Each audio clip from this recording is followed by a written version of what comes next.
Thank you. Be right back. It's good. 283. 283. 583. Well,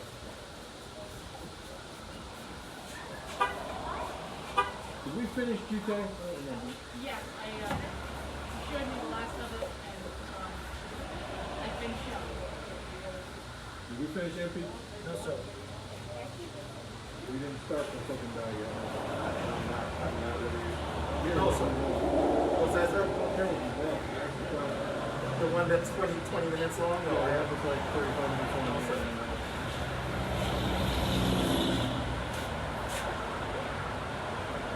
Alright, let's do this.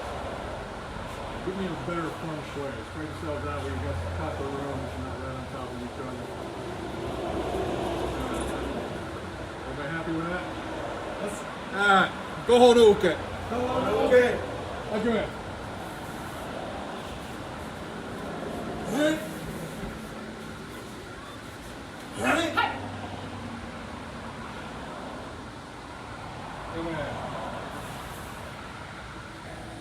Wichita.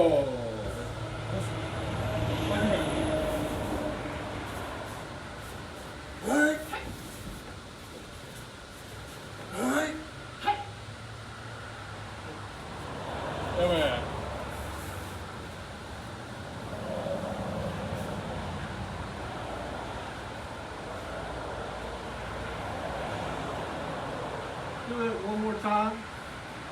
This time I want it done instead of the normal timing that you guys are doing. I want you to do it as a single flow.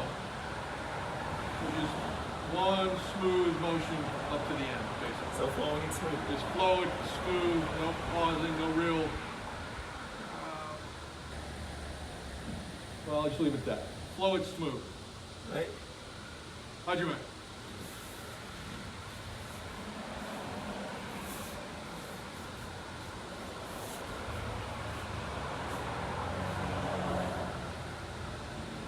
Come on. Try that again, but relax. Almost everybody was like, I'm smooth, but I got no neck. How'd you make? There we go.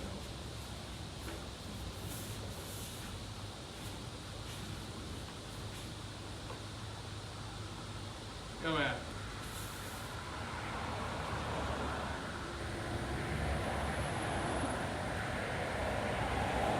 Where,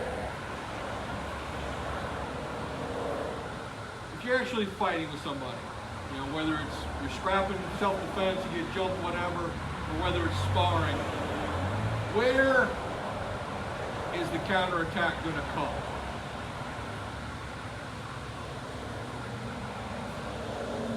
If you're on top of them and you're pounding their face in, are they really going to counterattack at that point? No. Probably not. They're worried about covering up, yeah. They counterattack from your opponent. From your opponent, yeah. Oh, from your opponent. Like if I'm scrapping with somebody and we're doing whatever we're doing, where is their opportunity to counterattack? Maybe that's a better way to ask it. The space between one movement and Space between one movement and the other. Right. So when you're doing kata, how often should the kata physically stop? Very well, son. Very well. It depends depending on what you're seeing when you're doing the kata. Okay. I don't think it should stop. Even if you're in a still motion, you're still doing it. Okay. Does that make sense? I think Well, so. when I do a pronounced stop, I may be envisioning that's one opponent that I just finished and I'm going to the next opponent. Okay, that's fine. Not having an answer is fine. Nothing wrong with that. In the greater scheme of things, yeah, it kind of depends on your bunkai. But it also, I'm I'm going to use my interpretation of what you said. So if this isn't what you said, then we can have that discussion. An actual dead stop. I would say never. And here's what I mean by that. Let's say like our standard. It's all in your head, sir. I wish the aneurysm would just explode. Okay. Our standard 2 count timing for going over. 1, 2. 1, 2. Okay. From here, 1, 2. Did I stop between those 2 motions? Actually, I did. Depends on, okay, well, it depends on how you define stop. I hit this apex. Whoa. And then moved into this one. Now, I did not do 1, 2. So if I'm going to do 1, 2,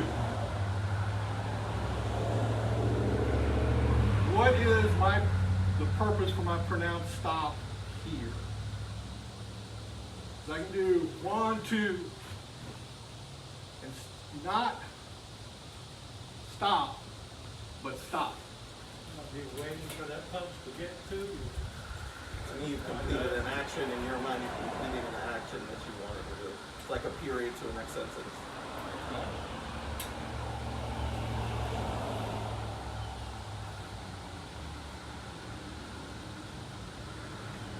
Because this is the only thing that I can think of. Everybody knows Shakespeare's Hamlet, right? To be or not to be? Okay. To be or not to be, that is the question. To be or not to be? That is the question.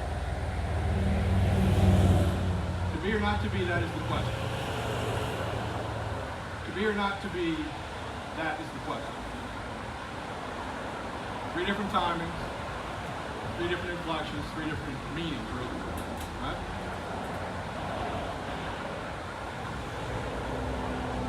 Each has its place, but even during the long pause, did I actually stop? I'm doing a long way to get to a point. Say no. Why not? Because you haven't finished. I hadn't finished, okay? Because you're moving to another action. Okay, now we're getting there. It's not that we stop. We still have, the momentum might stop, but the potential energy does not. There's an intent. Intent. Is go back to the sign. Okay? To be or not to be? That is the question. Okay? It's in the body. Right? Yeah, not that I'm an actor or anything. For whatever reason, I'm a Shakespearean movie right now. Same thing here. 5, 1, 2. And I just dead stop. And then I have to restart. Because I've lost the intent. I've lost the potential energy. And everybody on the floor except you probably shouldn't understand this analogy. Because we've all done it. I know we have, and don't even lie about it. It's in the middle of the night. You come rolling up on a 4-way stop in a residential. You come rolling up, you're on the brakes. The front end sags. You pop the brake off, the rear end settles, and you blow through the intersection. So technically you stopped because you had 0 velocity, but you still had all this energy stored up in the spring. So if you pop the brake off soon enough, the settling in the rear end will push you out and you can start off without actually stopping. So instead of coming up, stop, the car settles, stop, and then we have to go again. You got a ticket for that, huh? Yeah, cops hate that. Call it a yielding stop. Yeah. They tend to call it a rolling stop because they don't see the rear end stuff. But anyway, that's a quirk. Same thing here. Even if I'm going to do this 1, 2, and I'm going to pause, there needs to be an intent of some kind to continue this motion. In Jute, blah, blah, blah, blah, blah, where am I at?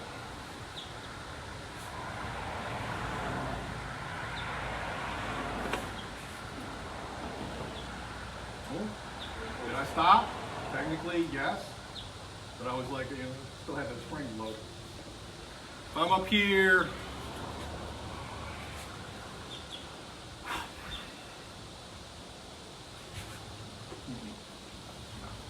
because you're losing the intent, you're losing the soft skills that the kata is trying to teach you. So we can pause.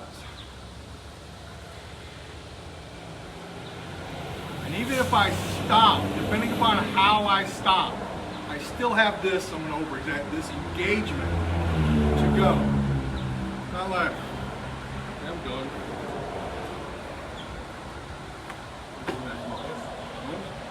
So if you're going to do regardless of kata, just it's very obvious in the lower kata. Keep that intent, keep that momentum and that energy going. Don't just 1, 2, okay, whatever. Oh, this, Empiropo. Empiropo. Hajime.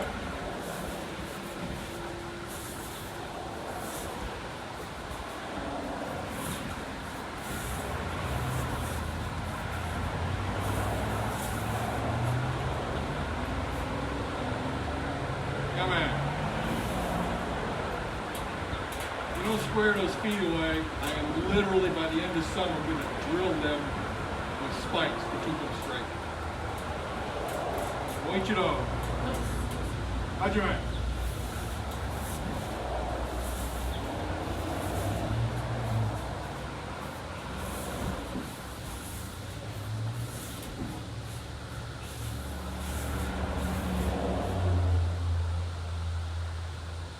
Come on.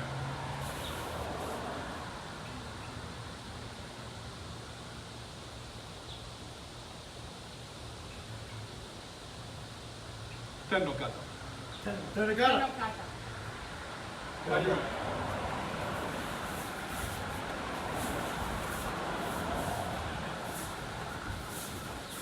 Right.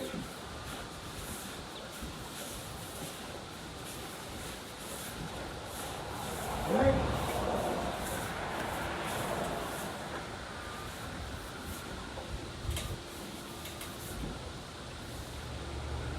Come on. Moichiro. Hajime.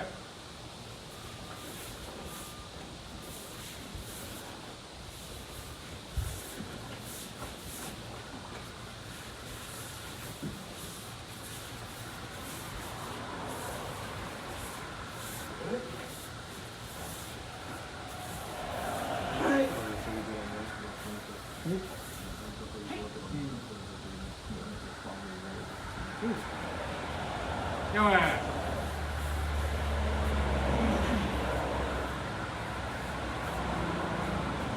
Chino kata.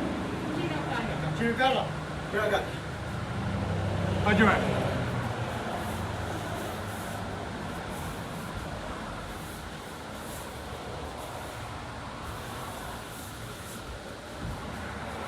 Right. Right.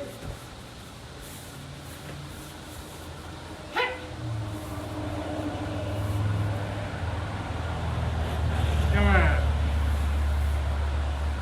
Moichiro. Hajime. We needed to ask you, is Jacob done?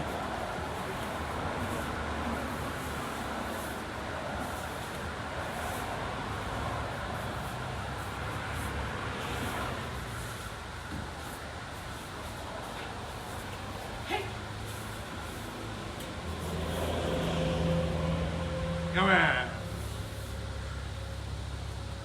Mask and water.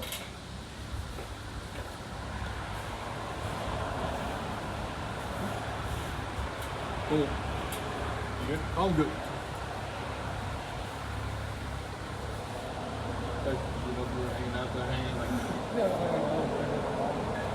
going to brief, beautiful freaking day. Hopefully it's gonna stay like this for the next week. And then it's just melting. I don't mind melting. This is perfect. I want it. If we're gonna stay here a couple months a year, oh my God. I have a question, but I don't know where to start. So you want to say we're doing or what?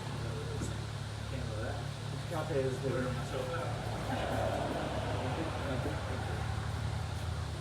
is the ending point 45 straight? I've been doing 45, but there was a debate yesterday whether 45 was straight, and some people were taught straight, others 45. So 45 Chico. Yeah, 45 Chico, but my intent is forward. So you're looking No, here. not that way. You're going to block it or you're going to sneak in. So technically they're in front and you just move it out. Technically, it's a throw. That's right. It's a throw. It's not actually a block. Technically. Thanks for making it worse. It's like actually you were doing a little bit of algebra. It's not really. This is like differential equation. All right. So how is it a throw? After I've driven in, I've grabbed this guy. I've got him by the genitals and the throat. The need is to get him up and drive him down. The rest of this is just whatever I'm doing to him on the ground. There goes that knee again that you were. I can't remember which cut that was you were talking about, but that's that same concept, right? And what's the other one? Pinang Gonan. Oh. Yeah. It's taking me a while to wrap my mind around this, since he brought up the question. In the katas, I don't think they were actually originally jumps in any of them. I think they became jumps for tournaments because they're actually throws. And regardless of whatever bunkai we put in there for the jumping, it's, Why would you go in the air to throw? yeah, well, why would I, hopping up to avoid like in Kabuto, we'll lift legs, stuff like that, to avoid a long sweep from the weapon. Absolutely, that makes sense. That's why you're doing it. But to physically jump up in the air and come down like that, I'm hard pressed to buy that one.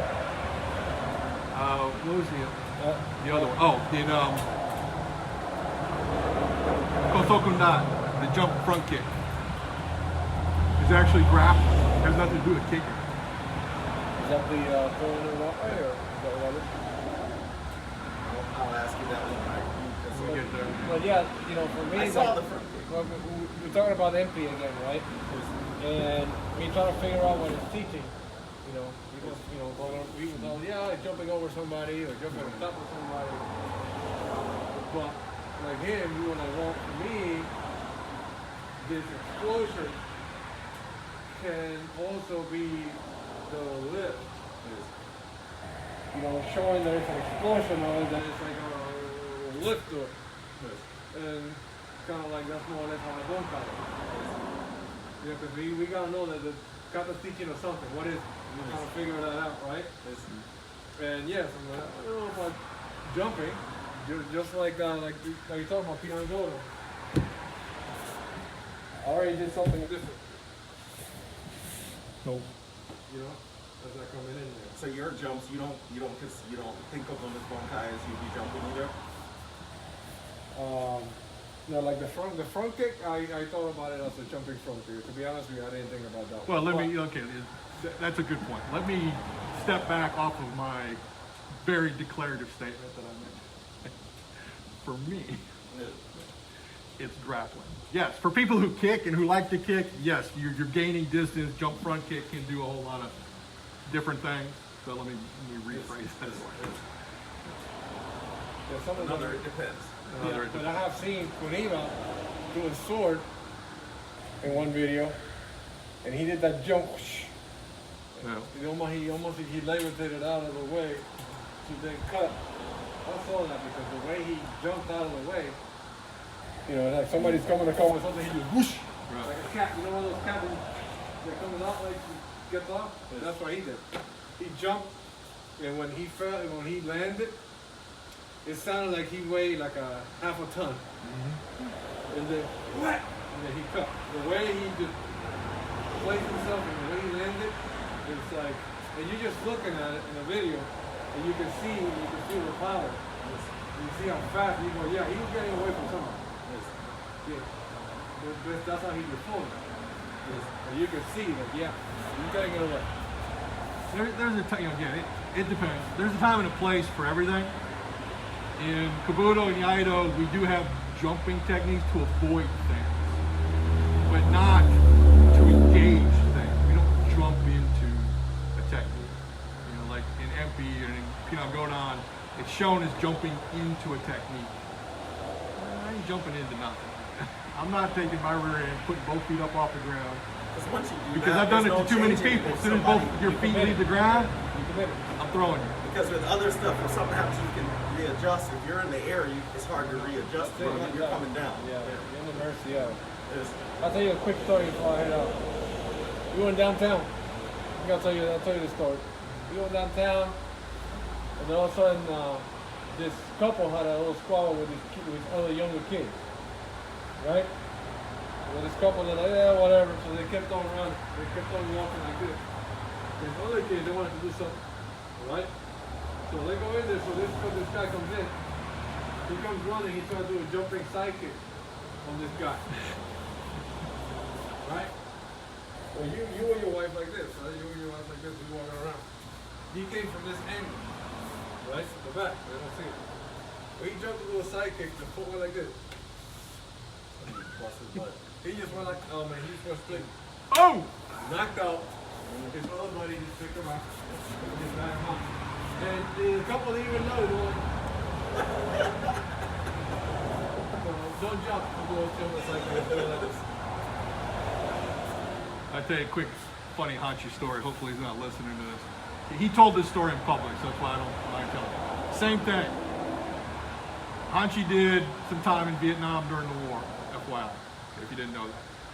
He's telling the story, he was in a place that he shouldn't have been, doing things that he shouldn't have been doing. He irritated this guy who was banging on the door of the house that he was in.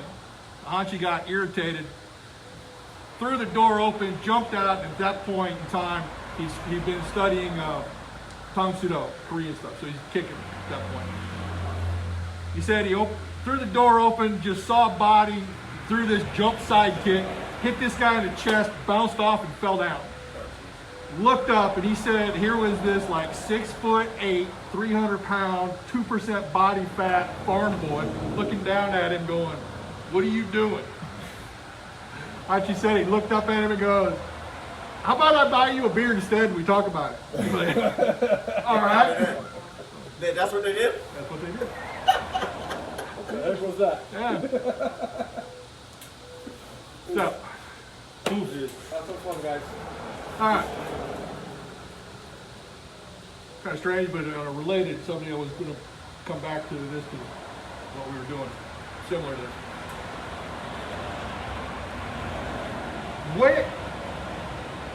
At what point in a step does combative distance change? Doesn't matter which direction the step is.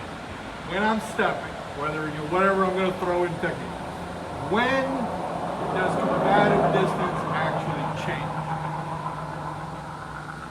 When you move your rear foot, you said the furthest. When I move my rear foot, okay? Put a pin in that one. The foot furthest, the same thing. That's what I was Okay. thinking.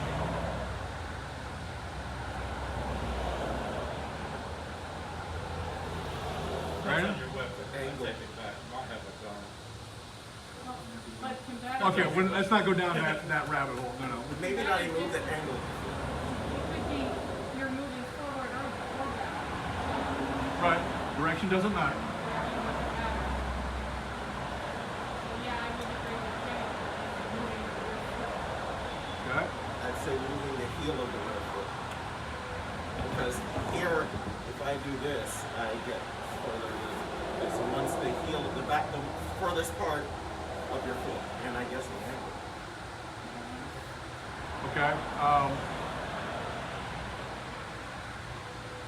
Did you have something to add to it, or are you just busy thinking back there? Thinking so. Okay. What is combative distance? Let's start with that.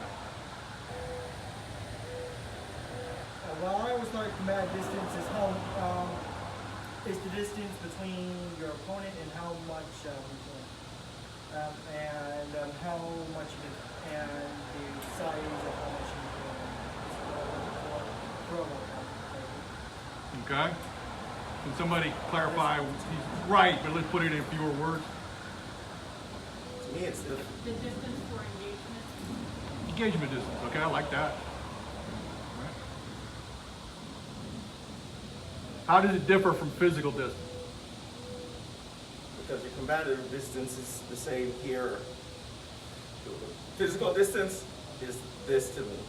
And if I do this, you could say I'm closer, but my combative distance didn't Right. change. Absolutely. We have physical distance, but we don't have combative. Well, Right now.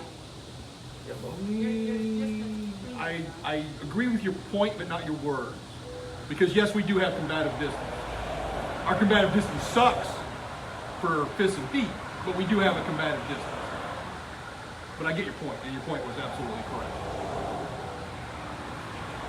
Well, we can also say sometimes if you hold the weapon, like say a bow, or sometimes you have a greater extension of combative distance when your physical distance doesn't have to change at all.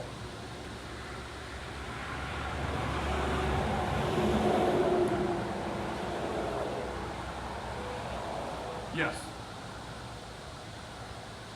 You can manipulate physical distance and combative distance independent.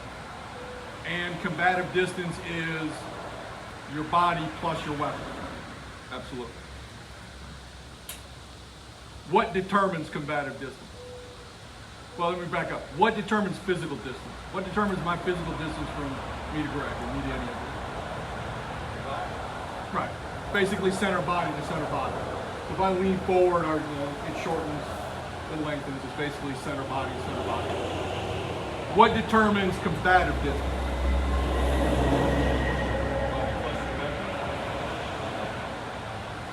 That determines the length of combative distance. your reach. We talked about this before. You were pointing at it earlier. Your heel, the back of your. No, not the heel. Big toe. The ball, the big toe ball of your back foot determines combative distance. So if just Greg, if I'm here, my combative distance is whatever it is. I can still, my combative distance is still the same because I can rock right back out to extension. To kind of go what you were saying. Yeah, My combative distance hasn't changed. My physical distance has changed because this combative distance has always been there. See, well, all right, maybe I misunderstood combative distance because I viewed combative distance, for instance, my furthest combative distance would be here if I was standing like this. Okay. Your wording is right. Your analogy is going to go wrong. You're saying. Now Now, if shift I into do this- Chico and extend. That's your furthest combative distance. This. Right. So it's still the ball. So it's Okay, still the this, ball, right? this.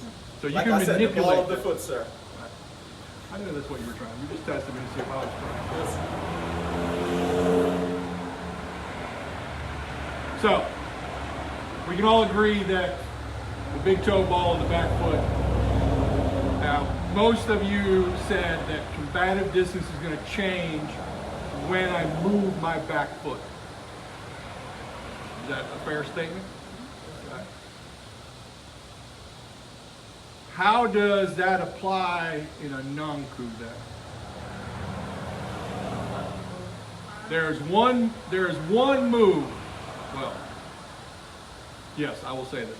There is one move in a Nanku that we do not do in any other kata. And it has bearing on what we're talking about right now. That's not what we do, but that's the move.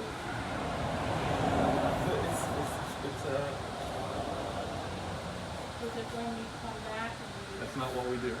You're in the right spot. No, we do it in, we do variants of that in other kata. Maybe not that exact motion, but we do variants of that. Like in Jutet. You'll shoot the same thing. Now here's something.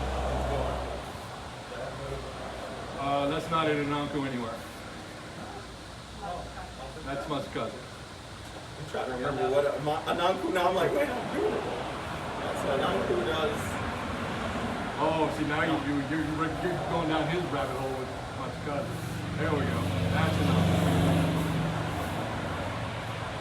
It does. And then you back up, right? Right? I thought, Keep going. That's the spot, but that's not what we do there. What's he screwing up? jeez. Everybody tell him what he's screwing up so I don't Step have back, to. sir. Turn around, look at Brandon. I'm going forward. Yes. Yeah. That. We do not do that anywhere else in any other kata. Do we do something forward and put our foot back in the same spot? No, no. So what is that trying to tell us about combative distance? And what is that trying to tell us about power generation, which is the point I'm trying to get to? We got one side for you. How many people here know Hanchi wrote a book? How many people have a copy of that book? He's watching. Y'all suck. That's a nice one, but There you go. Yeah, keep that. That's historical right there. I think you can still get it online. It's Budo and Bonsai by Richard Kelly Jr. So Google that. See if you can find a copy of it. It is important. One of the chapters deals with the well, let me back up. He based the book off of the strategies from Taijutsu. So there are 9 chapters, there are 9 strategies in our Taijutsu. One of those strategies is the strategy of appearance. In Japanese it's called minai. One of the subsets of that strategy is the illusion of distance. And that is what Ananku is trying to teach you right there, is that illusion of distance and when distance, combative distance, actually changes.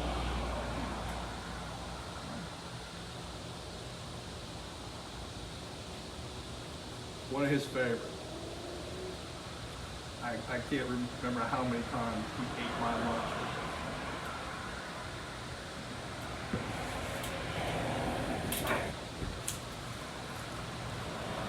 What just happened? He backed up some pride. Thought he was retreating, but he's really setting himself up for it. Right. Why does that work?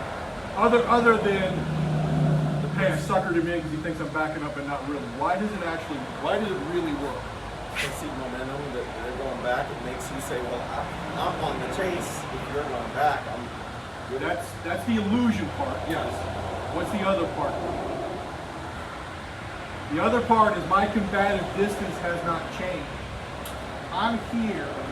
As I start to slide back, even if my foot crosses behind, my combative distance has not changed. They're coming in thinking he's backing up. All of that we were talking about. Bam, because my combative distance never changed.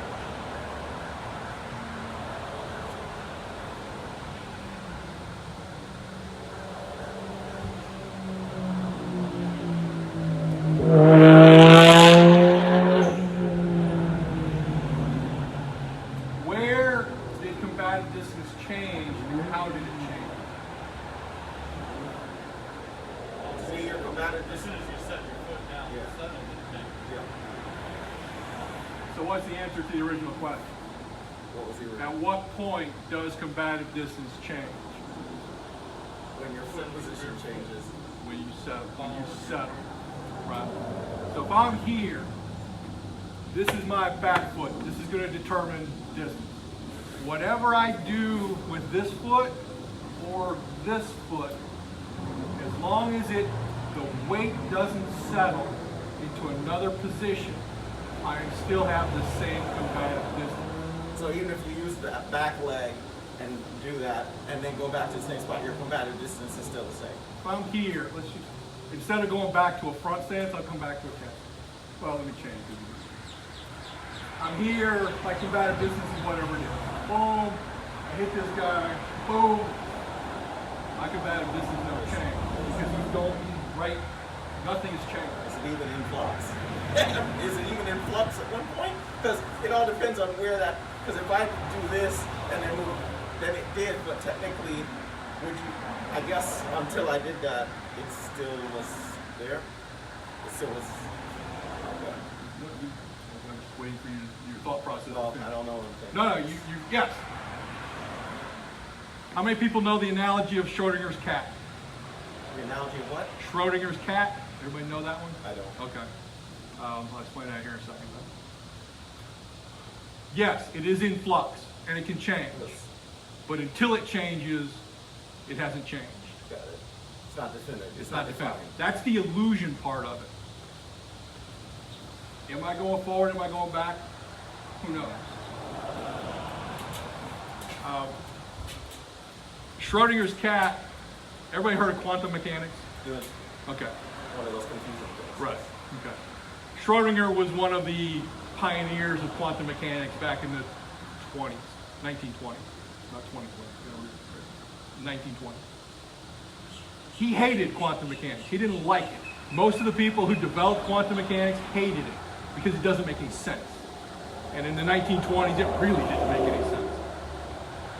So he came up with this analogy where, based on quantum mechanics, if you had a cat in a box and didn't know anything else about the cat, I'm kind of shortening and paraphrasing it, the cat could technically be alive and dead at the same time based on quantum mechanics. And you wouldn't know whether the cat was alive or dead until you opened the box and looked. So same thing here. As I'm transitioning, am I transitioning or not? So it's I don't know until it The happens. tree falls in the forest and nobody saw it. Similar, yes. Same kind of idea. Okay, so given all of that, what is that telling us about power generation? And this kind of goes back to some of the things we were talking about last winter with the helix and the torus and all that. Where does power start? Say louder. At the feet. I was gonna say the same thing at the feet and then it rises. At the feet, right, okay? From the ground. From the ground up. Okay? Is feet the right word? Ground. Well, no, okay. Let's separate out some of the more esoteric. Yes, it starts from the ground. Yes, it starts from the thing at the end of your legs. Let me put it that way. But is feet, yes, let me say it this way. Yes, I agree with what you guys are saying about the feet. But is feet the right word? From the lowest part of your body. Yeah, not where I'm going. Not wrong, but not where I'm Because going. if you were on your, if something was going on and you were on your power, it might come from your hands. No. No? Like if someone had your feet and your hands were there, wouldn't you have to, in order to do something, the power would come from there or no? Because you'd be doing it without being grounded.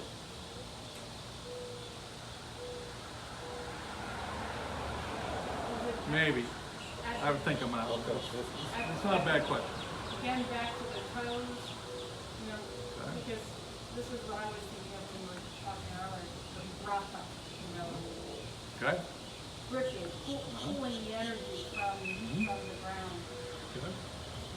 So I'm set right now, I've got the power. But you're right, it has nothing to The answer is the ball of the foot. No, it's not. But it's my grip. You are 100% right in everything that you're saying, but it's not answering the question I'm asking.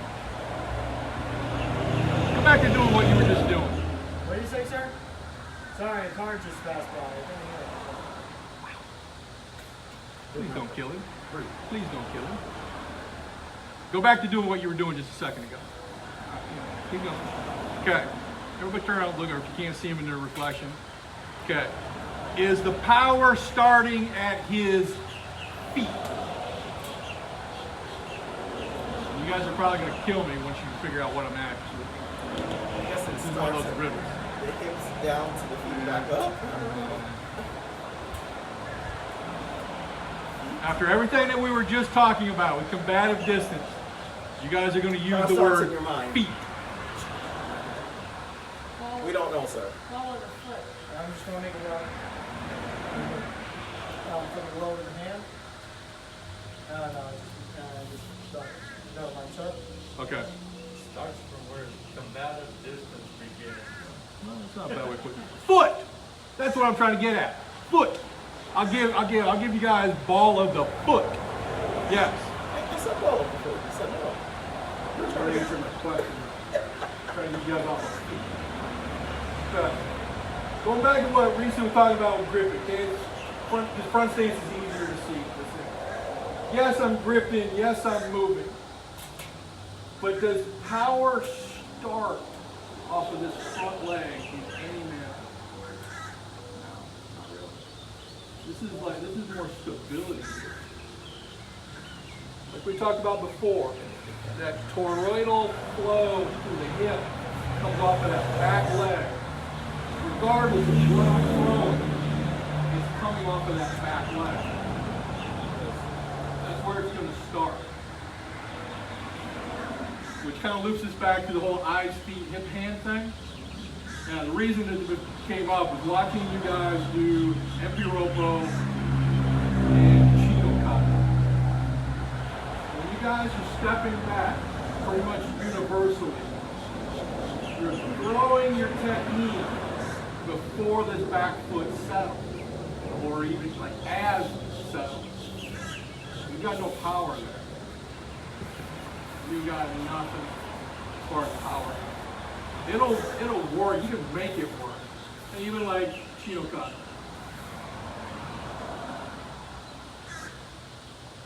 You've got to set that to get power generation. I've got to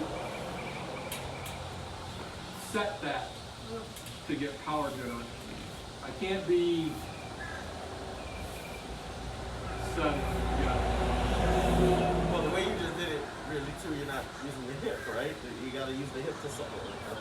Or no? Yes, power must come through the hip, and I'm not sure I understand what you're asking. Well, it looked like the difference between what you did when you settled and when you didn't settle was that it looked like you didn't engage your hip anyway. Oh, yes, that's one of the many things that was going on. Absolutely. One of the things, like, I'd forgotten that story about Soki Kuniva, seeing that video. Glad he brought it up. One of the ways to do that is to learn this settling and grounding motion. Because I never met Soki Kuniva. He died a couple years before I started training. But everything that I've heard from people who have trained with him, he was about this tall and about 120 pounds soaking wet. But when he landed on you, it was like he could actually alter gravity. And after seeing that video of his little 120-pound rear end jumping up in the air and landing on a wood floor hard enough to actually shake the camera, that's more than just 120 pounds hitting the ground. That's generation. Tell me if it's another way. When you're in cheek now like this, how do you determine which one is your combative? I get it. If you're looking this way, combative distance might be different, but this way, how's your? There is no back foot, so basically you pick one. It's the same, Okay. regardless of where you're. And in that case too, the power generation would depend on which leg you decide to start. setting stuff upward. Yes, the power generation would be determined based off of what you were going to throw.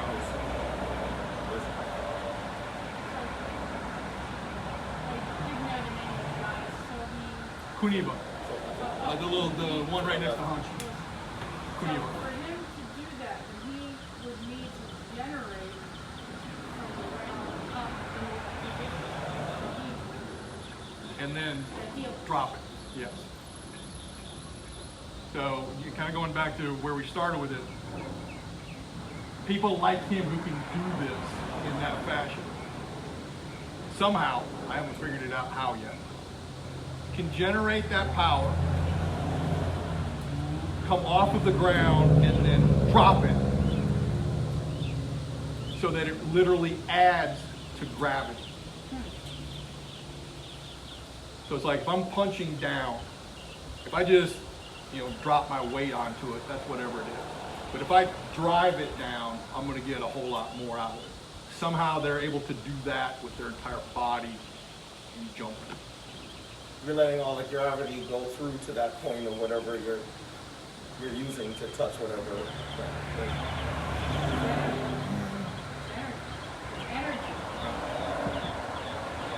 It's that somehow they can grab that toroidal muscular flow and then explode it down. Has everybody heard my Higona Sensei kneeling story? Have I told that to everybody? Right. Yeah. How do all of these crazy karate stories get started?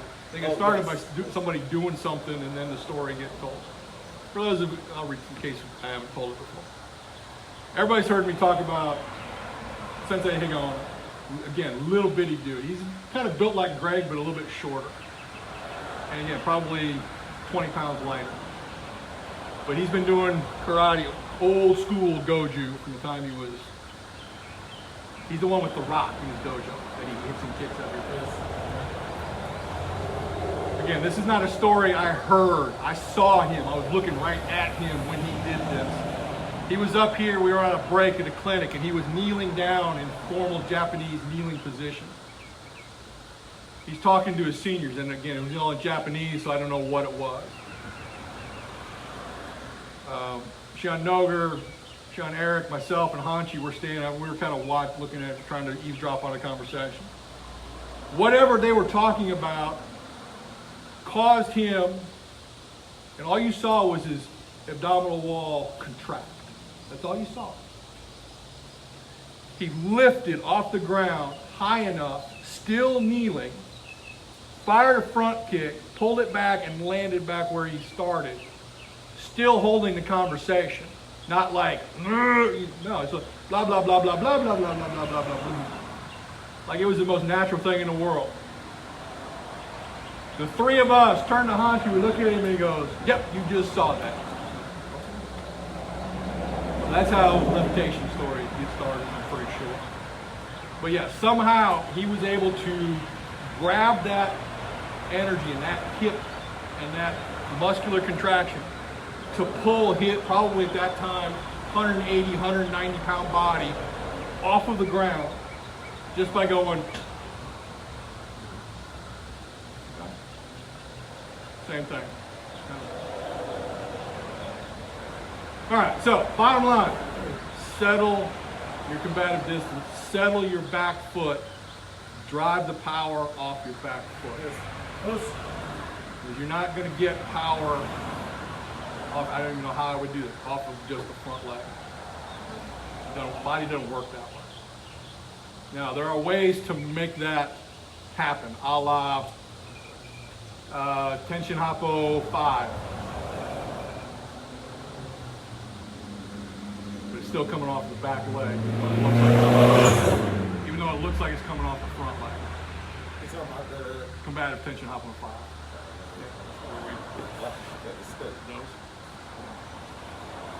All right, where were we? Pino Shodan. Hajime.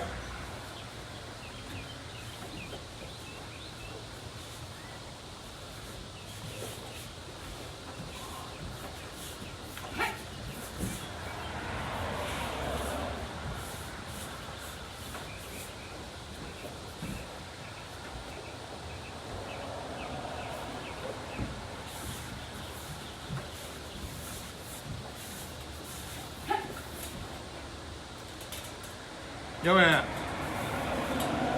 It's amazing how you can totally forget something. It's amazing how you can totally forget something. No, it's not. I do it all the time. Moichiro, Pinan Shodan. This goes for pretty much everybody. Point the pull. The pull is not from the arm, from the hip. If I don't see hip engagement, you can pull it off. And I challenge anybody to come over here, put your hand on my lapel, and with just your arm, pull me someplace. It ain't gonna happen. Every one of you could settle, drive that hip, and move me just about anywhere you want to go. Up to a point. Until you kick us in the Until I decide I don't want you doing that anymore. But the physical act of doing it, you can do it. But it's got to be that hip contraction, that hip rotation. How'd you remember?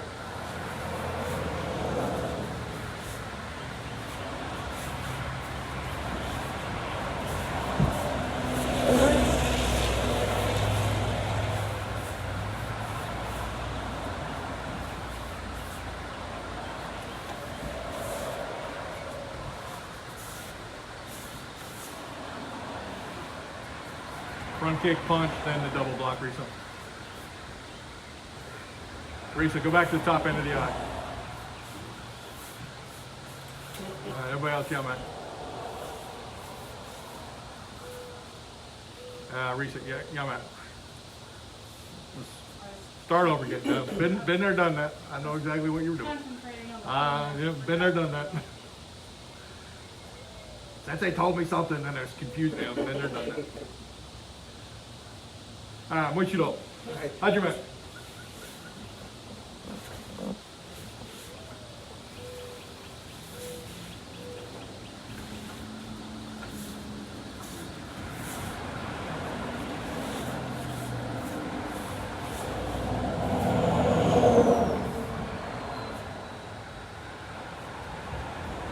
There we go.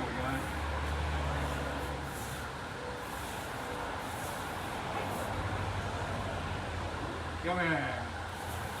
Good. Whoa, whoa, whoa. Whoa.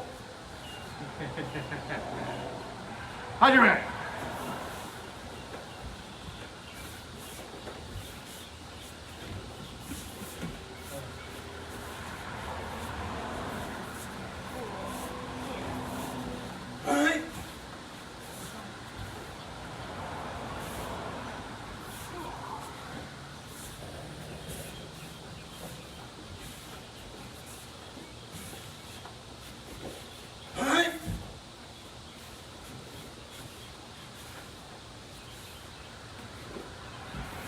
Okay.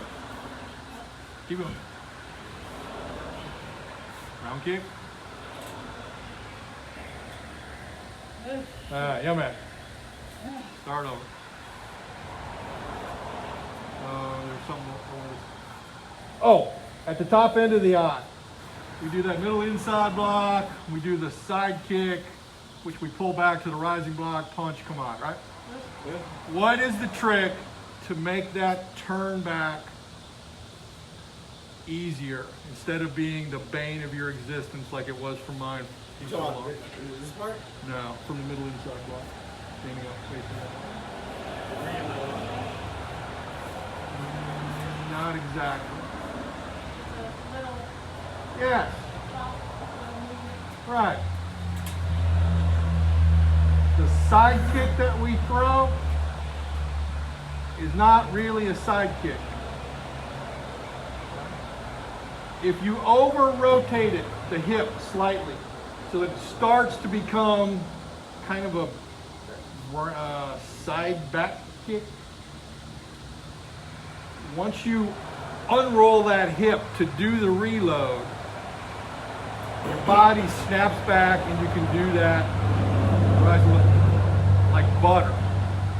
Goes back to some, like we were talking about earlier. If I throw that side kick out there and I stop it, it can be the most perfect side kick ever. But to corkscrew my body out of this straight side kick 180 degrees or 90 degrees. 180 degrees with your leg. That's hard. I don't care who you are, it sucks. It sucks bad. It sucks so bad that the guy who invented it said over-rotate it. Goho Uki, Empi Ropo, Ropo Ho, all came from Kuniba. We haven't talked about that before. Okay? He even said in Man's Sidekick, over-rotate it, pull it back. It's really the only way. If you stop your sidekick with this completely vertical hip to then corkscrew back around, you've got nothing. But if I over-rotate it slightly, as I uncock it, the body goes right where it needs to go. So let that over-rotate slightly. And you actually end up getting better penetration with the kick, too. And you actually end up getting a better throw if you use it as a throw. Let's say you can use it for an Uchimata throw. Uchimata means throw step? No, Uchimata is, I don't remember what exactly Uchimata translates to, but it's a thigh throw. You're actually loading them up on your thigh as you kind of throw a side kick. All right, one more time. Ropo. Ropo. Adrian.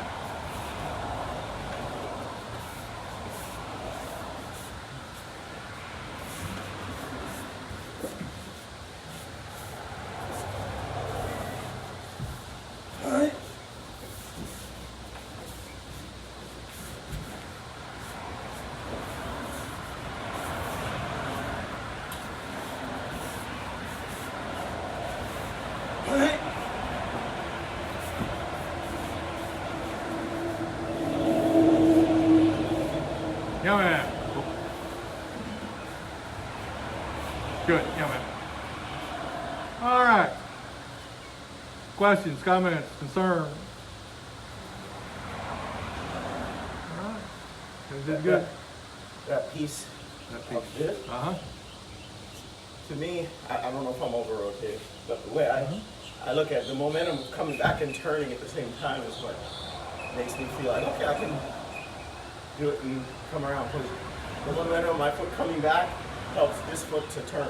Absolutely. Is that the same thing you're Same saying? thing, yeah. And you are. You didn't before, but the last time that we did it, you were letting that hip, and as you were just talking I about didn't it, even notice. you were letting that hip slightly over-rotate. You're subliminally getting to it.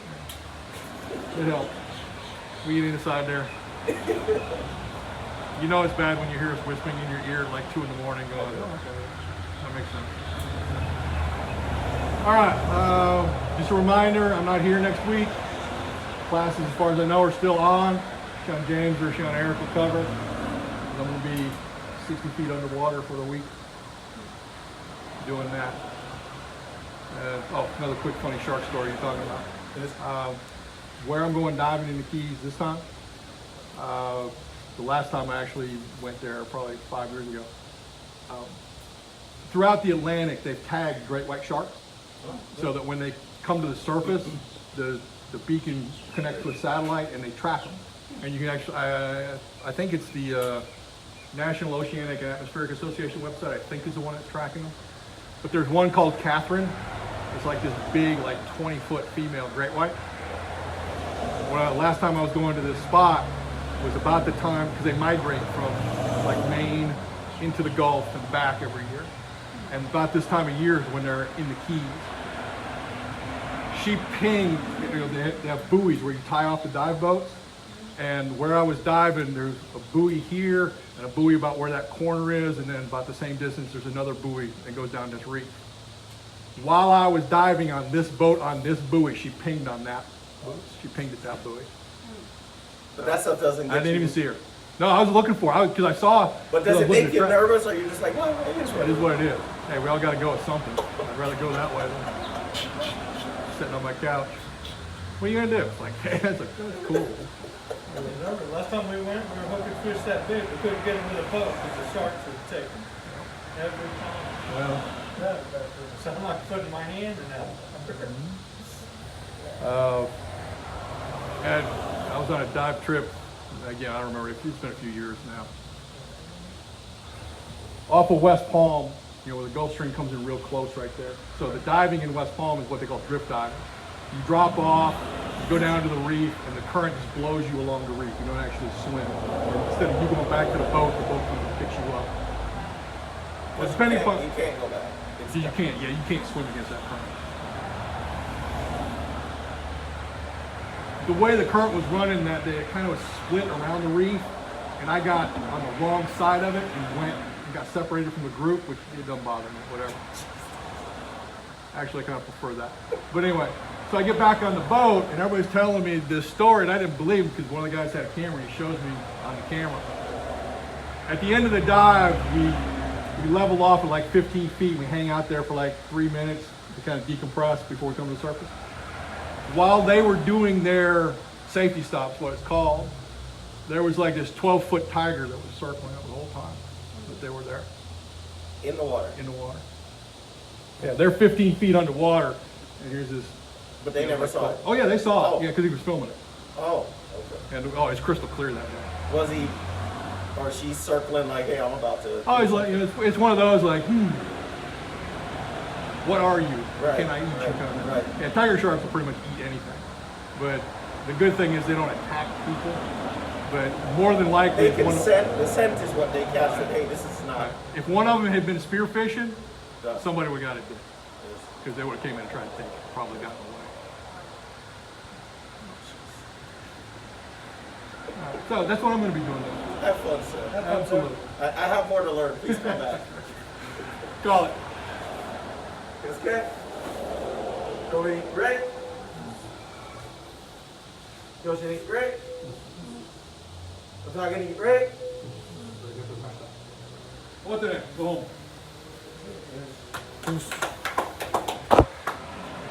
So does your wife